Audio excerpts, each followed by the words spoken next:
अरे प्रिंस, तुम यहाँ पे? कल दिवाली है, आज भी काम पे आए हो? आज के दिन तो छुट्टी ले लेते। अरे सर, आपको तो पता ही है, बड़े भैया का ख्याल भी मुझे रखना पड़ता है। तो सोचा घर बैठ के क्या करेंगे, इसलिए काम पे आ गए। अरे हाँ, सॉरी, इस बार मैं दिवाली में बोनस देना भूल गया था। ये लो। अब सर को कैसे बताएं कि हम तो बस इसलिए आए हैं ताकि वो हमें दिवाली पर कुछ पैसे दें, जिससे कि हम बड़े भैया के लिए कुछ कपड़े और मिठाइयाँ खरीद सकें। ये लो, मेरी तरफ से कुछ पैसे। क्या वो काजल, इतने पैसे देने की क्या जरूरत है? अरे 1000 रुपए तो है, क्या होता है आजकल इतने पैसों से? क्या होता है मतलब? इन पैसों से हम खुद के लिए मिठाई खरीद सकते हैं। अरे इसे मैं हर साल दिवाली में पैसे देता हूँ। इनके घर पे हालात ठीक नहीं है, इनके भाई का भी इलाज यही खुद करा रहा है और पूरे घर के खर्चे भी अकेले चलाता है। क्यों, इसका बड़ा भाई है, वो नहीं कमा सकता क्या? क्यों, इसका बड़ा भाई है, वो नहीं कमा सकता क्या? क्यों बादलों की गली चांद हैरान है, क्या पता अरमानों के सब इरादे परेशान हैं, क्यों भला। अरे भैया, आप आ गए। देख छोटे, मैंने तेरे लिए क्या लाया। अरे भैया, इसमें क्या है? अरे छोटे, तुझे पता नहीं है कल दिवाली है? मैं तो मालिक से छुट्टी भी लेके आ गया कि इस साल दिवाली भाई के साथ मनाऊंगा। अरे भैया, बहुत अच्छा किया आपने। वैसे क्या है इसमें? देख छोटे, कितना अच्छा कुर्ता लाया मैंने। जा जल्दी से पहन के दिखा। अरे क्या बात है भैया, अभी पहन के आता हूँ।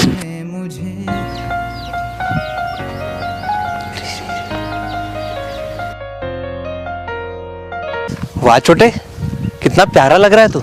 अरे छोटे, तेरे लिए मैंने छुट्टी ली और तू ये काम वाम कर रहा है? छोटे सब। छोटे, एक जरूरी बात करनी है तुझसे। छोटे, तू बिना कुछ काम धंधा ढूंढ ले। अब मैं अकेला घर कब तक चलाऊंगा? अब जब तू बड़ा होगा, तेरी शादी भी तो करनी पड़ेगी। तेरे पढ़ाई का सारा खर्चा बचपन से मैंने ही उठाया। अब तुझे भी कुछ कर लेना चाहिए। भैया, मैं कोशिश कर रहा हूँ, कोई जॉब वगैरह मिल जाएगी। ठीक है छोटे, तू फिर देख ले अपने हिसाब से। और ऐसे ही कई महीने बीत गए, मुझे जॉब तो मिली नहीं, पर भैया का एक्सीडेंट हो गया, जिससे पूरे घर की जिम्मेदारी मुझ पर आ गई। क्यों बादलों की गली चांद हैरान है, क्या पता भैया, तुमको समझ में नहीं आता है क्या? अरमानों के सब डॉक्टर ने रेस्ट करने के लिए बोला आपको। एक्सीडेंट हुआ आपका, समझ में क्यों नहीं आता? ये छोड़ो, चलो वहां आराम करो। समझ में नहीं आता क्या भैया आपको? रेस्ट करने के लिए बोला है डॉक्टर ने और आप, क्या बोलूं मैं अब? अब मैं आपको बोल बोल के थक गया हूं भैया।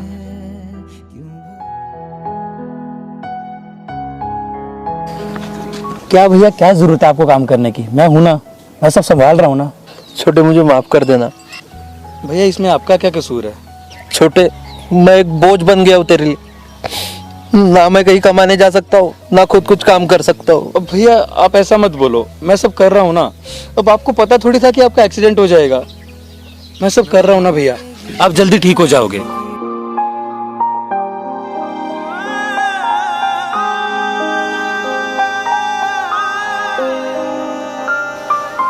ओ महाराज, कौन से ख्यालों में खोए हो? ये लो 50 रुपए, ये तुम्हारे लिए बहुत है। वैसे नौकर को अपनी औकात नहीं भूलनी चाहिए। चलो निकलो यहाँ से। क्यों बादलों की गली चांद हैरान है, क्या पता अरमानों के सब इरादे परेशान हैं, क्यों भला।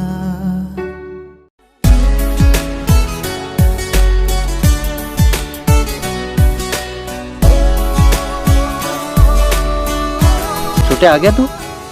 तू क्या हो गया, इतना परेशान क्यों लग रहा है? अरे भैया, मुझसे नहीं होगा अब। क्या नहीं होगा छोटे, क्या परेशानी है? बता ना मुझे। आपको सुनना है ना तो सुनो। आपको पता है, हर दिवाली मालिक कुछ पैसे देते थे, जिससे मैं आपके लिए कपड़े और कुछ मिठाइयाँ लाता था। लेकिन इस बार उन्होंने भी देने से मना कर दिया। और इस महीने की जो पगार मिली थी, वो तो घर के खर्चे में चली गई। और आपके इलाज पे भी तो पैसे लग रहे हैं भैया। अब मुझसे नहीं होगा यार, हार चुका हूँ मैं। अब मुझसे नहीं होगा भैया, मुझे समझ नहीं आ रहा मैं क्या करूँ। ये घुट घुट के भी जीना कोई जीना नहीं है। ये समझ में नहीं आ रहा मैं क्या करूँ। तो अगर ऐसी हार मान लेगा तो कैसे चलेगा? तुझे याद है, तू जब छोटा था तब पापा कहते थे कि समस्या है तो भी हमें खुश रहना चाहिए। 4 दिन की जिंदगी है, हंसते खेलते परिवार में रहना चाहिए। भगवान ने हथेली पे लकीरें दी है तो उसके पहले उंगलियां भी तो दी है, मतलब मेहनत ऊपर वाले ने भी लिखी है। भैया पापा के लिए थी वो 4 दिन की जिंदगी, अपने लिए नहीं है। एक एक मिनट कैसे कटता है इस गरीबी में, पता है क्या? अब तो मुझे घुटन सी होने लगी है भैया। भैया मुझे समझ में नहीं आ रहा मैं क्या बोलूं, लेकिन आप एक बोझ की तरह हो गए हो मेरे लिए। आप एक बोझ की तरह हो गए हो मेरे लिए। क्यों बादलों की गली चांद हैरान है, क्या पता अरमा। सॉरी भैया, मुझे माफ कर देना, मैंने पता नहीं आपको क्या क्या बोल दिया। कोई बात नहीं छोटे, मैं एक बोझ की तरह ही तो, एक बड़े भाई का फर्ज होता है कि वो घर का खर्चा चलाए, पर मैं तो खुद के भी खर्चे तुझसे करवाता हूँ। भैया ऐसा क्यों बोल रहे हो आप? सॉरी, मैंने गुस्से में आपको कुछ गलत बोल दिया, सॉरी भैया।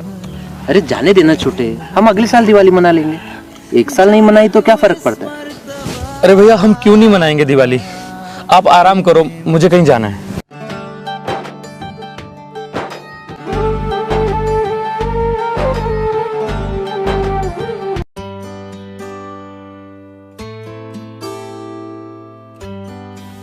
देख लिया सब? चाहिए किसी साए में जगह। अरे ये प्रिंस कहाँ चला गया? कुछ नहीं, उसे थोड़ा ज़रूरी काम आ गया था तो वो चला गया। कमाल है, मुझे लगा उसे दिवाली के खर्चे के लिए कुछ पैसे देता हूँ, तो बिना पैसे लिए चला गया। एक सेकंड, तुमने कुछ बोला तो नहीं ना उसे? अरे मैं क्यों बोलूँगी यार, तुम्हें मुझ पे इतना भरोसा नहीं है? उसकी मर्जी, वो चला गया। देखो तुम जानती नहीं हो, मुझे अच्छे से पता है कि कैसे हालातों से गुजर रहा है वो लड़का। तुमने क्या ठेका लेके रखा है कि दूसरों का? तुम एक काम करो, मेरे साथ चलो, जब खुद देखोगे ना तब समझ में आएगा। चलो, अब उसकी जगह तुम खुद को रख के देखो, 1 मिनट में नहीं काट पाओगे। कहना आसान है, पर जिन पे बीतता है ना उन्हें समझ में आता। पर इसमें तुम्हारा भी कसूर नहीं है, तुमने आज तक गरीबी नहीं देखी ना, पर मैंने देखा है, इसलिए मैं आज यहाँ तक पहुँच पाया हूँ।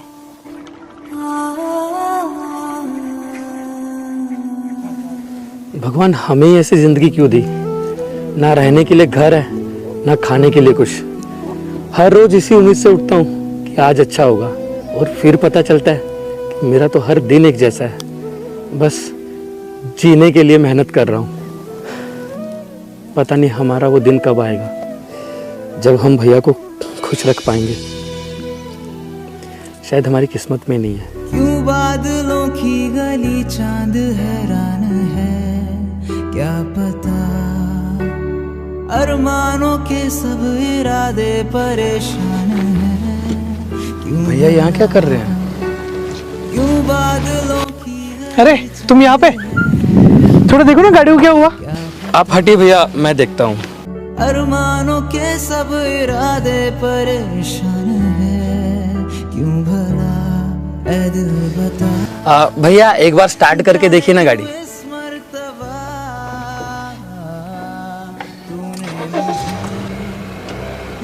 अरे वाह, ये तो स्टार्ट हो गई। अरे भैया आप भी खामखा परेशान हो रहे थे, छोटी सी तो प्रॉब्लम थी बस। पता नहीं मुझसे क्यों नहीं हो रही थी। चल ठीक है, चलो 2000 रुपये मेरी तरफ से। अरे रख भी लो भाई, और हाँ हैप्पी दिवाली। भैया इतने सारे पैसे की क्या जरूरत थी, हम नहीं रखेंगे इतना। अरे प्यार से दे रहा हूँ मेरे भाई, रख लो। और कुछ कपड़े भी लेके आए मैंने तुम्हारे लिए। सॉरी, मुझे माफ़ कर देना, मैंने तुम्हें बहुत गलत बोल दिया। अरे मैडम आप क्यों सॉरी बोल रहे हैं? हमें पता आपने गुस्से में बोल दिया होंगे उस दिन। भाई पर एक प्रॉब्लम है। क्या प्रॉब्लम है भैया?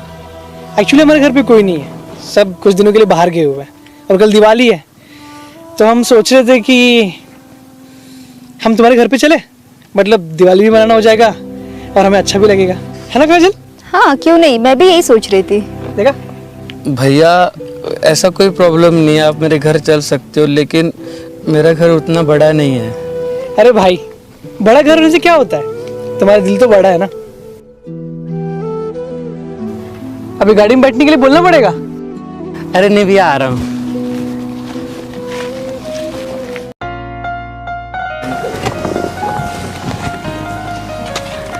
भैया यही है हमारा घर। तो ये है आपका घर? जी। अच्छा है, अब चलिए मैं आता हूँ। क्यों बादलों की गली चांद हैरान है, क्या पता अरमानों के सब छोटे कौन है ये लोग? भैया ये मेरे मालिक हैं जिनके यहाँ मैं काम करता हूँ। नमस्ते भैया। यार आप इतने शांत क्यों हो? ये कल दिवाली है, ये देखो ये सब हम तुम्हारे लिए लेके आए हैं। भैया इसमें कुछ मिठाइयाँ हैं, कुछ कपड़े हैं, हमसे जितना हो पाया। अरे भैया इस सब की क्या जरूरत थी? अरे यार तुम ज्यादा इमोशनल मत हो, मैं तुम्हारा भाई जैसा हूँ। क्या दौर आया है, एक तरफ अमीर सोचता है कि आज कितना सोना खरीदे और एक तरफ गरीब सोचता है कि आज कहाँ सोना है। इस दिवाली किसी की मदद ज़रूर करें। ना जाने कितने रुपए के लोग पटाखे चला देते हैं, मगर उन पैसों से किसी गरीब की 2 वक्त की रोटी आ जाएगी और किसी के चेहरे पे मुस्कान आ जाएगी। आप सबको हमारी तरफ से हैप्पी दिवाली।